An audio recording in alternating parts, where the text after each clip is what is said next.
Hello friends, I am Shweta Gupta. Welcome to you all in my channel in short. So आज का हमारा topic है important topics, मतलब जो topics exam में आने वाले हैं वो टॉपिक के बारे में बताऊंगी. ठीक है, तो I hope you all are fine. आप सब ठीक होंगे, घर में हैं, सुरक्षित रहें. तो ये जो कोरोना पैंडमिक चल रहा है उसको ध्यान में होते हुए एग्ज़ाम तो कंडक्ट होंगे ही और हमारे एग्ज़ाम फाइनल होंगे.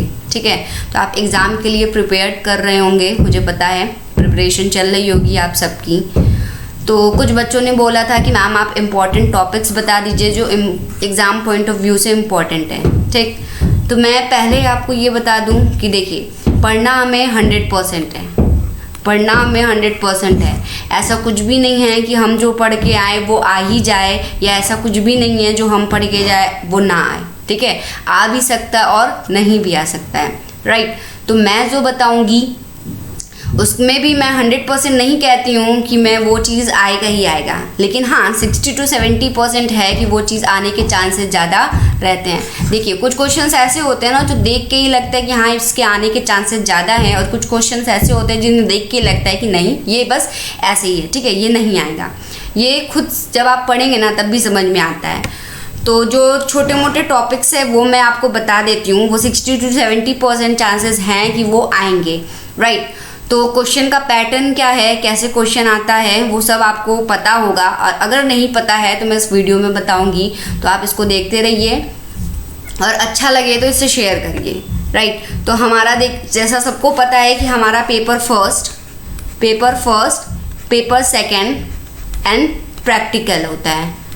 ठीक है, paper first, second and practical होता है. जो फर्स्ट पेपर होता है वो सबके लिए कॉमन होता है, मतलब सबके लिए, कोई भी कोर्स हो पैरामेडिकल का, सबके लिए पेपर फर्स्ट जो होता है वो कॉमन होता है. और जो पेपर सेकेंड होता है वो कोर्स वाइज होता है, मतलब जिसका कोर्स जो है उसके सिलेबस के अकॉर्डिंग आएगा. राइट, जैसे MRI का MRI आएगा, CT का CT, OT का OT, ऐसे आते हैं. ठीक, जो पेपर फर्स्ट होता है वो कॉमन आता है. हाँ, जो कोर्सेज होते हैं उनमें भले क्वेश्चन ऊपर नीचे दिया हो, लेकिन पेपर जो होता है वो सेम होता है, ऑलमोस्ट सेम होता है. राइट, तो पहले 5 जो आते हैं, पहले 5 क्वेश्चन जो होते हैं वो MCQ होते हैं. पहले 5 क्वेश्चन जो होते हैं वो MCQ होते हैं. फिर नेक्स्ट 5 क्वेश्चन जो होते हैं वो ट्रू फॉल्स होते हैं. देन 5 क्वेश्चन जो होते हैं वो फिल इन द ब्लैंक्स होता है. राइट, नेक्स्ट क्वेश्चन आता है जिनमें से हमें 4 या 3 अटैम्प्ट करने रहते हैं. 4 या 3 क्वेश्चन ऑफ नंबर 5 होता है और 4 और 3 अटैम्प्ट करने रहते हैं, जो कि शॉर्ट नोट में आता है. और एक होता है लॉन्ग आंसर, मतलब डिटेल में देने वाले क्वेश्चंस होते हैं. ये सारे क्वेश्चंस के पैटर्न होते हैं. 15 जो नंबर ऑफ क्वेश्चंस होते हैं वो यही सारे होते हैं.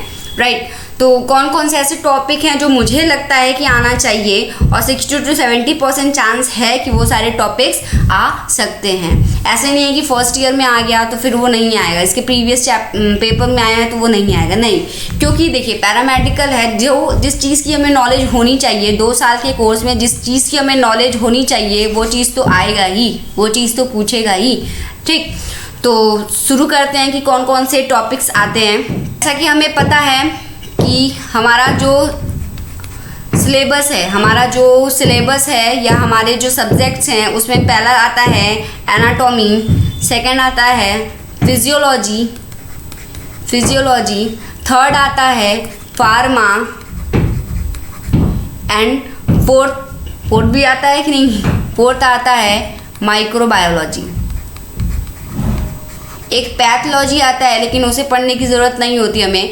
बेसिकली जो हमारा क्वेश्चन पेपर होता है वो इन्हीं चारों में से पूछता है, anatomy, physiology, pharma and microbiology. तो जैसा कि मैं फार्मा में बता चुकी हूँ, लाइन से हम शुरू करेंगे ताकि हमें भी याद रहे. देखिए, मैं अपने नॉलेज के हिसाब से ये सारी क्वेश्चंस बताऊँगी. ठीक है, अपने नॉलेज और अपने पॉइंट ऑफ व्यू से. राइट, तो फार्मा में मैंने पहले ही बताया है, जो मैं वीडियो भी बना चुकी हूँ, root of drug administration, adverse effect of drug, और कभी कभार पूछ देता है mechanism of allergic reaction. I thought कि ये तीनों आपने पढ़ा होगा, ये तीनों आपको पढ़ा दिया गया होगा और फार्मा में इससे ज़्यादा कुछ भी नहीं पूछता है। ठीक है, आप इतना पढ़ के जाइए। और ये तीनों क्वेश्चन अगर आते भी हैं तो ये 10 नंबर के क्वेश्चन में ही आते हैं, राइट। 10 नंबर के क्वेश्चन में ही ये तीनों क्वेश्चन आते हैं। तो आप इन तीनों को ही फार्मा में पढ़ के जाइएगा, बाकी और किसी चीज़ में आपको दिमाग लड़ाने की ज़रूरत नहीं है। Route of drug administration, adverse effect of drug और mechanism of allergic reaction, pharma का हो गया। माइक्रोबायोलॉजी की बात करें हम, माइक्रोबायोलॉजी की बात करें तो इसमें जो चैप्टर्स आते हैं वो हैं, सबसे पहला आता है स्टरलाइजेशन। स्टरलाइजेशन कभी कभी 10 में पूछ देता है और नहीं तो 5 में पूछता है।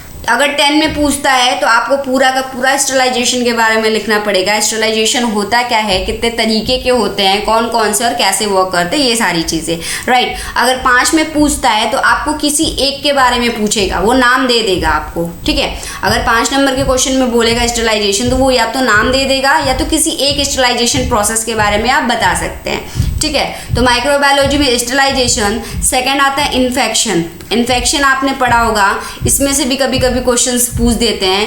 एक पढ़ा होगा बैक्टीरिया के बारे में, बैक्टीरिया के बारे में भी पूछता है, ठीक है। माइक्रोबायोलॉजी में इससे ज़्यादा पढ़ने की आपको ज़रूरत नहीं है, इससे ज़्यादा आपको पढ़ने की ज़रूरत नहीं है।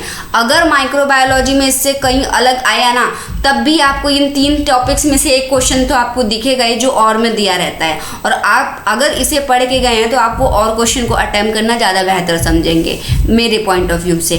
नेक्स्ट हम लोग बात करते हैं एनाटॉमी की। नेक्स्ट हम लोग बात करते हैं एनाटॉमी की।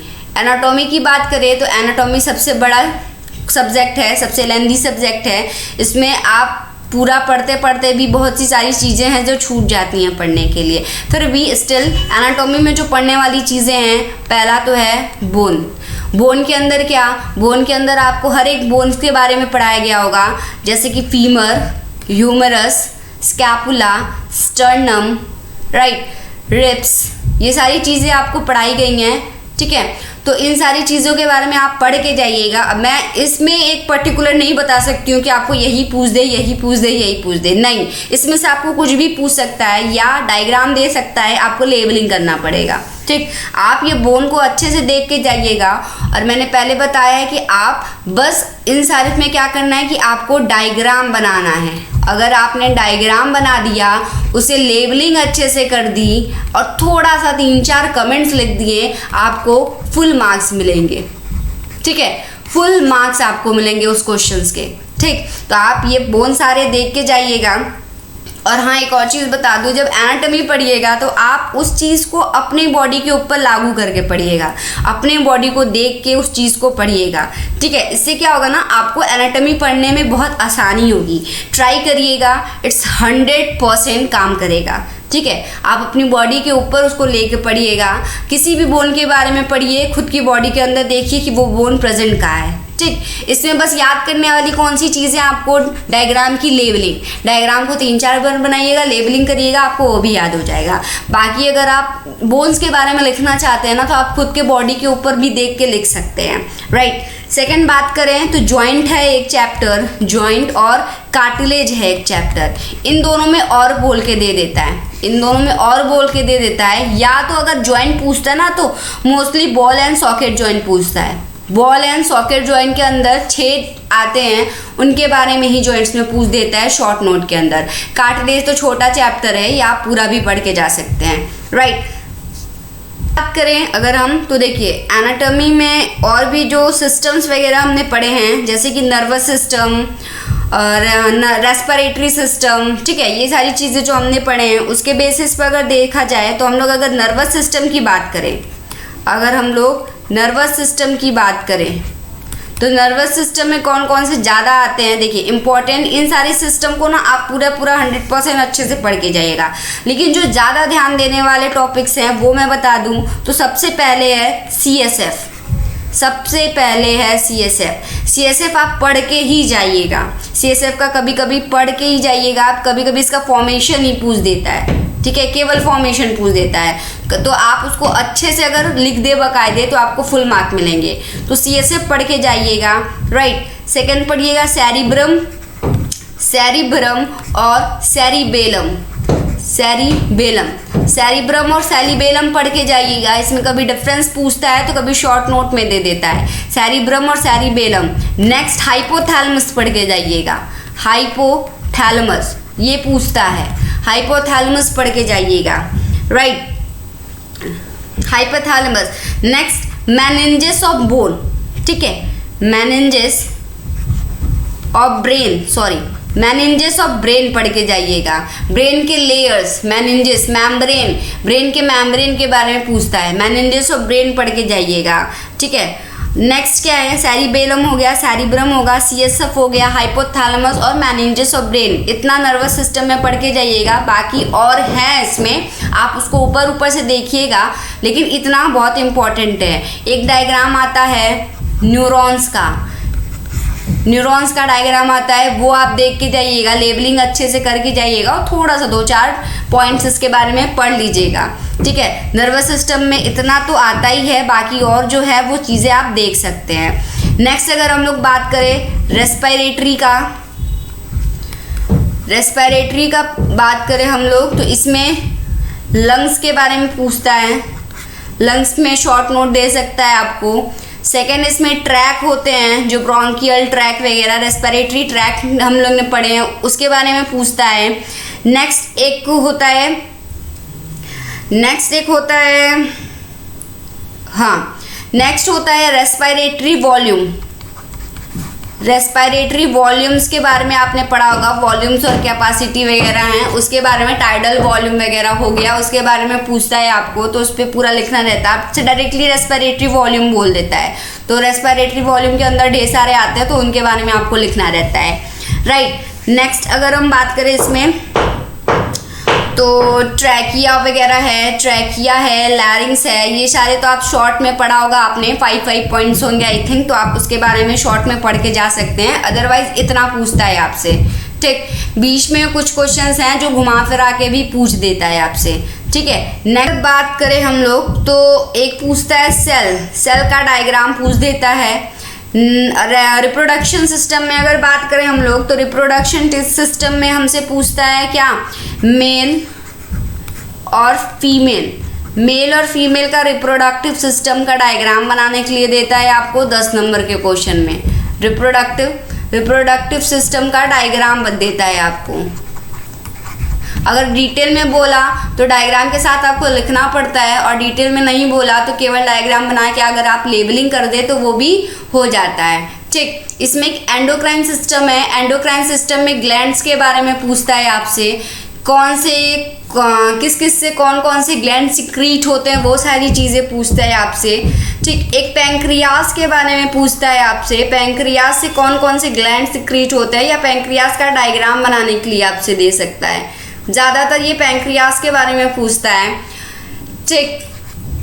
नेक्स्ट बात करें हम लोग और भी तो जीआईटी के बारे में मैंने बोला था, GIT is most important in digestive system, तो आप जीआईटी के बारे में अच्छे से पढ़ के जाइएगा, जीआईटी का डायग्राम देख के जाइएगा। अगर आया तो 10 नंबर, अच्छे से लिखे तो 10 नंबर में से 8 और 9 तो मिलेंगे ही। नेक्स्ट ओवा के बारे में पूछता है, स्पर्म और ओवा के बारे में भी पूछ देता है आपको शॉर्ट में, आपको ये लिखना रहता है, राइट। फिर नेक्स्ट अलग से बात करें तो स्किन में पूछता है आपको, स्किन में 10 नंबर के क्वेश्चन में आता है, आपको डायग्राम के साथ साथ स्किन के बारे में बताना रहता है, तो वो आप अच्छे से लिखिएगा, पूरा नंबर मिलेगा। नेक्स्ट आई और ईयर में से किसी एक के बारे में दे देता है, आई और ईयर में से, डायग्राम के साथ आई और ईयर में से। देखिए मेडिकल में डायग्राम बहुत ज़रूरी है, आप जितना नीट और क्लीन डायग्राम बनाएंगे ना, जितना लेबलिंग के साथ, उतने अच्छे नंबर मिलेंगे, राइट। तो आप डायग्राम बनाना मत भूलिएगा, डायग्राम को अच्छे से प्रिपेयर करके जाइएगा। तो आई या ईयर के बारे में पूछ देता है आपसे। मैंने टॉपिक्स बता दिए जितने मुझे याद आ रहे थे, क्लियर करके जाइएगा। आप खुद से भी पढ़िएगा, नोट्स को अपने पढ़िए, देखिए आपको अपने पॉइंट ऑफ व्यू से कौन कौन सी सारी चीज़ें इंपॉर्टेंट लगती हैं, उन सारी चीज़ों को पढ़ के जाइए। कोई भी चीज़ छोड़ने लायक नहीं है, हर चीज़ को आप एज ए नॉलेज पढ़ के जाइएगा कि हमें नॉलेज लेना है तो हमें ये चीज़ पढ़ लेनी चाहिए, एक बार ही सही लेकिन पढ़ लेनी चाहिए। तो आप उन सारी चीज़ों को पढ़ के जाइएगा। तो और भी सारी चीज़ें हैं जो पढ़ने लायक हैं, जैसे एक और मैं बता दूं तो इम्यून सिस्टम है, इम्यून सिस्टम में से भी क्वेश्चन आते हैं आपसे। इम्यून सिस्टम से भी आपसे कभी कभी एंटीबॉडीज पूछ देता है, टाइप्स पूछ देते हैं उसके, तो एंटीबॉडीज को पढ़ के जाइएगा आप, ठीक। तो और आई होप सबको समझ में आया होगा, इतने सारे टॉपिक्स को पढ़ के जाना है, बाकी और अपने हिसाब से आप पढ़ के जाइएगा पूरा का पूरा। Thank you so much, keep watching, share, like and subscribe. Thank you so much.